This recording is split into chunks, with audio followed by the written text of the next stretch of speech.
Waktu datang ke sini sekitar jam 7, jam 8 pengen lat tuh.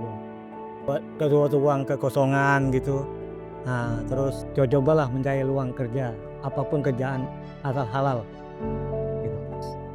Banyak-banyak istilahnya itu banyak-banyak tawakal, banyak-banyak bersyukur. Dapat sedikitnya kita bersyukur kepada Allah Subhanahu wa taala.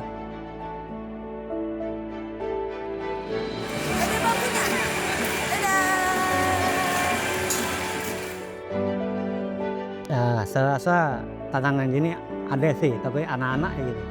Anak-anak gitu kan, kadang-kadang buka-buka gitu topeng, ke kostum gitu. Kita nggak ambil target gitu berapa gitu, ikhlasnya aja.